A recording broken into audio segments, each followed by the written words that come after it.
Thanks, Scott. Thanks, Scott. Well, most children who are sexually abused know or even trust their abuser.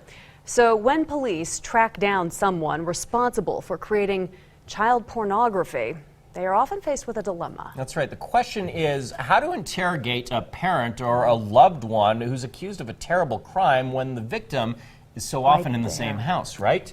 Well, Idaho has a new tool to help them accomplish that without causing more trauma to the victim. The world of child porn is heartless. But it was just like the center of me had been ripped out. That's Mary, a woman we talked to in 2014 about her 4-year-old daughters who were abused and videotaped by her ex-husband. 4 years old. If it's daddy that tells you it's all right.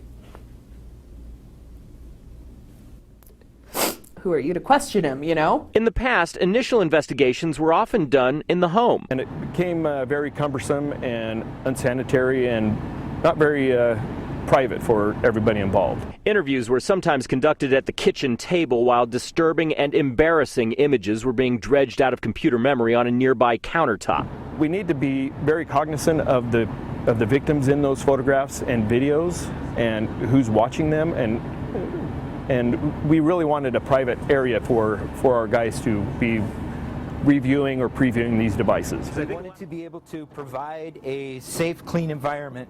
So the Attorney General's office got the grants and additional funding for a mobile tech lab that's changed much of the way investigators do business. There are no flashy law enforcement markings on this vehicle. To see it driving down the road, you'd have no idea what it is. And that's for a very good reason. The plain truck helps prevent stigmatization of the victims by keeping a low profile. Inside, it's the mobile version of CSI Idaho. What we have here is we have the ability to remove a hard drive from a laptop, a desktop, a computer of any sort. These write block devices freeze the data on the drive to ensure it's not contaminated while crews sift through it. The truck has internet access and sophisticated software tools to help investigators do their job.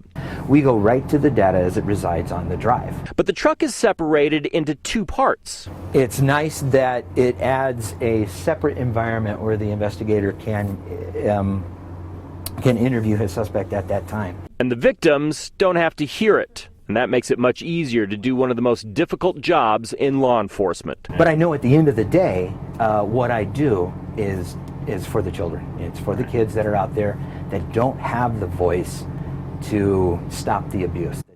Heroes in my mind. They are heroes, absolutely. And the tool is a great thing to help them out. But you know, obviously, they've got a hard job on their hands. Oh, it's ridiculously hard. I was actually the one who interviewed Mary, that victim that you saw in the piece back in 2014, and her story is so heartbreaking, and she had to sit there and watch as police pulled up these images of her children on her own home computer. And so now, if you can have that separation, I think it will do so much more to heal in the future. Absolutely, and cause less damage as well. So much damage has completely. already been caused, but you don't need to cause any more with that process, and that's It's a great where idea. that ban comes in. Smart, smart, smart. Well, in